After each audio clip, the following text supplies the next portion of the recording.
Hey guys, hello. Today we will be talking about this thing we made it with.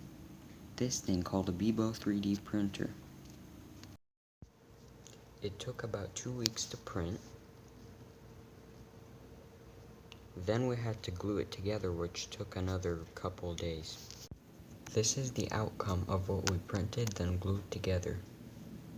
I do not know what color I'll paint it, so give me suggestions of what colors or mixes of colors I should do.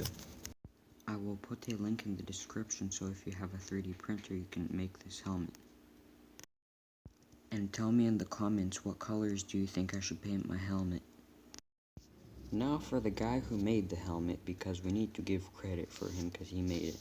This website called myminifactory.com, people make 3D print designs, and on it, Rob Pauza is the creator of the Mandalorian helmet and other prints. Go check him out on there.